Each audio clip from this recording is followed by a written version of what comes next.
And you saw that Saddam Hussein's bullheaded and bludgeoning attempt to incorporate Kuwait into Iraq, and Kuwait being one mere city, albeit a very important one with all its oil, that simply didn't succeed at all. And so, given that kind of extreme political fragmentation, there is certainly no Muslim country that is a convincing enemy or opponent to the West. I mean, Nazi Germany and Japan fought in World War II, you know, in the war that the Americans considered the good war. My father fought in it, because at that time it couldn't be seen for sure quite what the outcome might be. And after all, look at how much territory Germany and Japan overran. It looked like a very credible, serious threat, even though it was turned back and defeated. And it might have turned out differently, too. Had Hitler made nuclear weapons first, I mean, the consequences would have been horrible. But to imagine that now a Muslim country could do anything whatsoever against the United States, that is far removed from the realm of reality. And furthermore, it is a fact which the Muslim populations are thoroughly, completely aware of. And so that leads to so-called political terrorism, which comes out of a limited fringe groups, which are very limited geographically. Is it fair to pillory the whole Muslim population? Say, is it fair to pillory the people of Bangladesh, not one of whom has ever been engaged in a terrorist act, and who constitute 10% of the Muslim population in the world, by denouncing all of Islam for terrorist actions? Is it to be assumed that the 10% of the Muslims who are in Bangladesh, or the 16% who are in Indonesia, welcome actions by Muslims that are connected with other geographically specific things, especially the Palestinian-Israeli struggle, which has produced the lion's share of such things? But apart from that, there was also the Israeli-Lebanese struggle. There is with Iran and Afghanistan, which has gone through a horrible 23-year civil war that is not resolved even to this day. Did anything, though, emerge out of most of the other Muslim countries? And did those movements or those acts by freelance individuals actually involve the populations of those places? Certainly not. Now, of course, there has been some allegations that there was certain state support for some things. And those might be plausible, particularly in the case of revolutionary Iran. In the case of other ones, I'm not very convinced. And you would have to put the burden of proof that would be on you to show in other cases that the state supported something else outside of those areas. But it is generally about that. And then, of course, the Muslim states themselves are aligned, more or less, completely with the United States.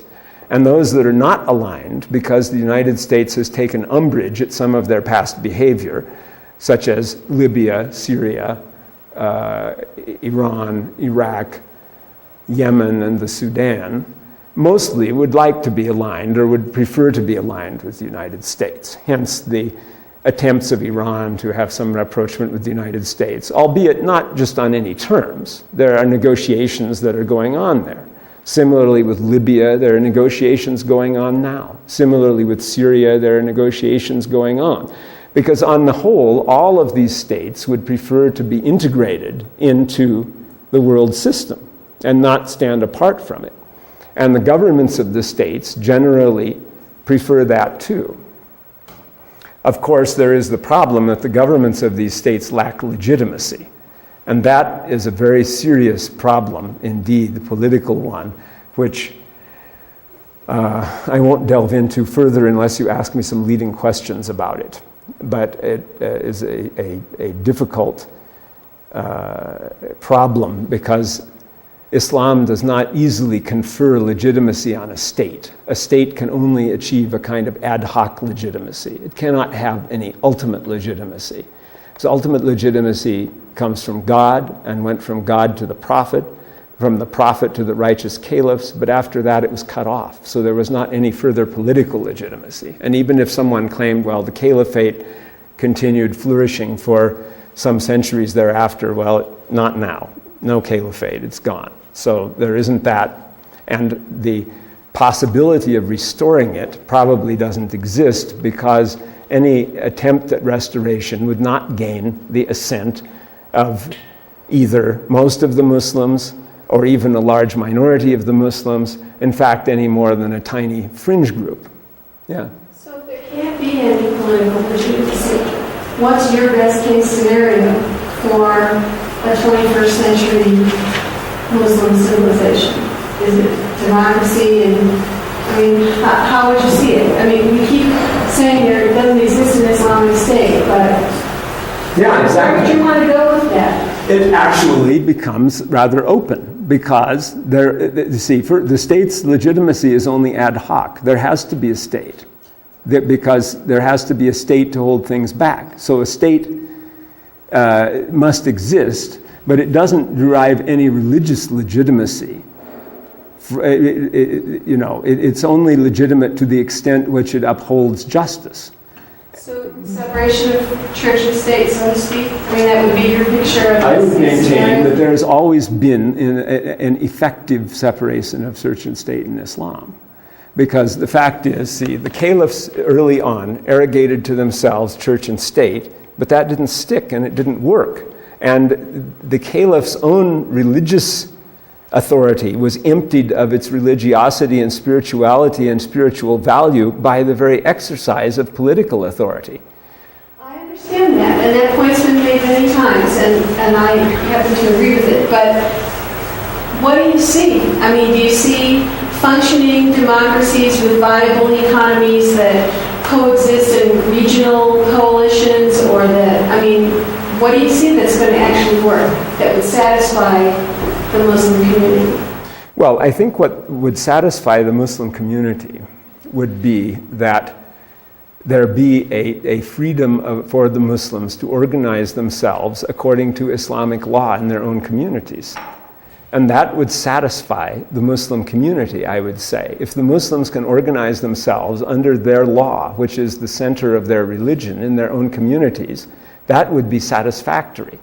In other words, if pluralism was allowed, that would be fine. And it remains to be seen whether it's going to be allowed.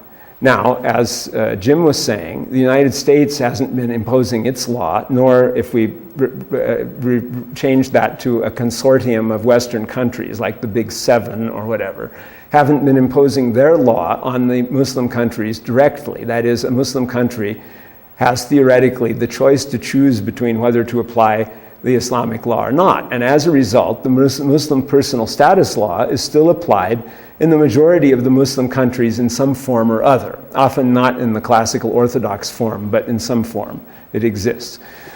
And so the desire of the Muslims would be, first of all, that be allowed to continue and that there not be some kind of mandated homogenizing decrees that come down that force every country and every place to be like every other place. Because that would then be exactly what you were saying has not happened, would then have happened. And the political rights also, though, will need to be addressed because the other half of the equation is the need for justice. And that is lacking in the political governments of many of the Muslim countries. So the Muslims there would desire an acknowledgement that democratic parliamentarian government is welcome for Muslim countries as well as non-Muslim ones. And that was not very evident when the FIS won the elections in Algeria. And then because that area was conceded sort of as a bailiwick to France by the Western powers, the United States remained silent about it, and France supported the eradicators, who are the military dictators that refused to recognize the results of the election, in utter contrast to the way that Eastern Europe was treated.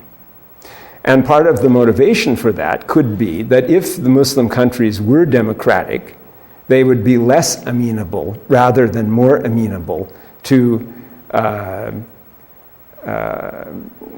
giving up their rights, so to speak, to have their own systems pluralistically. See, if Iraq was governed by a democratic government, or should a democratic government arise in Iraq now, or after Saddam Hussein at any time, that will certainly, the government will, through inquiries, open the file of the Gulf War and examine that. And the Iraqis will be saying things about the Gulf War from their point of view. And those things will not just all be, thank you for raining down bombs on Saddam Hussein. It's going to be another different type of inquiry than that. And also, if Iraq were a democratic country, there couldn't be a sanctions regime against it. Well, if a democratic Iraq did what Saddam Hussein did, it could be, perhaps, but it wouldn't do that, because Saddam Hussein did that out of his own megalomania and the pressures he felt on himself as a very threatened ruler. And so, yes, we actually support a kind of Islamic democracy.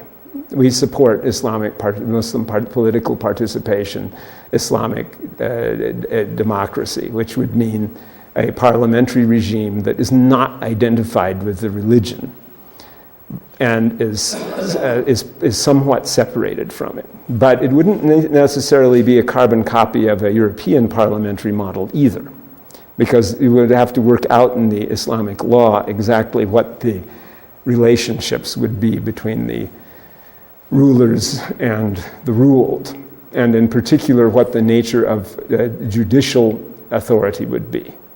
Because judicial authority is always passive, negative, critical, that type of thing, versus the active, intrusive authority of the executive power of the state. See? So there would still be, some room for the use of Islamic law in the legal system and so forth in such a state. And indeed, if a majority of the people wish to enact that kind of law, why should they not have the right to do so? That is the point. And of course, as you've seen also from Sheikh Hamza's presentations, the Islamic law is very varied, and there are lots of problems and disagreements in it. And I've stated some of them also, as for example, the difference of opinion about the permissibility of abortion, which is 180 degrees. That one side says, through 120 days you can do it, and the other side says, no, you can't. So, and then various shadings in the middle that you could if there were certain circumstances, but not in other circumstances. So, one ought to, the Muslims should be let to work out the political arrangements themselves somehow. And those arrangements ought to take a democratic direction. That would be what I would say. Okay? And the state should not be endowed with an air of sanctity. That is a very bad idea. The state is the realm of compromise, of political infighting, of disagreement, and most certainly of a lack of perfection. And everyone, I think, will acknowledge that. And I think no one will imagine that either the state we are living in nor any other state has ever been actually perfect. And it shouldn't be invested with an aura of religiosity. That would be a very bad idea. The social arrangements of the Muslims in the modern times are conflictual, partly because the Muslim societies are less modernized than the society is here. And so to some extent, we are experiencing what could be described as Orwellian conditions, where we have a society that is more evolved through modernism than Muslim societies are. You have seen from our presentations that we see a lot of good in traditionalism in societies. And it would be desirable from our point of view to institute some of that among ourselves. And so one of the desiderata for the American Muslims is to try to establish Islamic law, Islamic court system, and which would probably not be called that, but an Islamic court system would be completely legitimate here.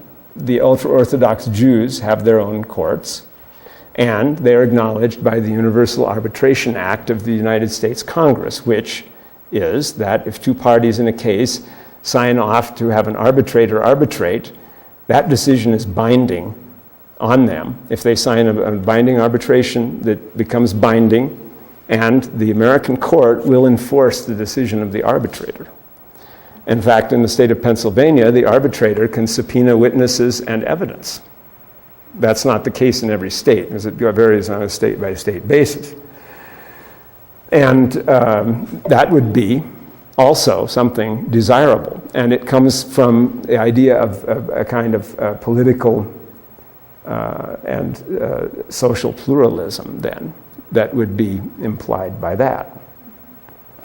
Now, religious and ideological discussions are amongst the most difficult. And here I have for you something that I prepared, which is a description of Christianity and Christians as portrayed in the Quran and the Sunnah. So let me talk a little bit about Christianity and Islam, because this is the no-holds-barred, warts and all basis for the division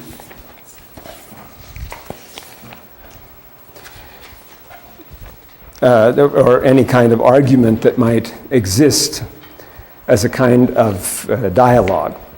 It does seem evident that one of the biggest threats that must be overcome in the world is that there is a considerable difference between Christianity and Islam, and that ecumenism in religion, while apparently being all about peace and unity, could, if it only went so far, produce the opposite result. That is, it could unify the ranks of the Christians and the Muslims, and then they might clash. So that might not be a beneficial effect that could even come out there, although most of the proponents of ecumenism are very broad-minded individuals who presumably wouldn't feel that way.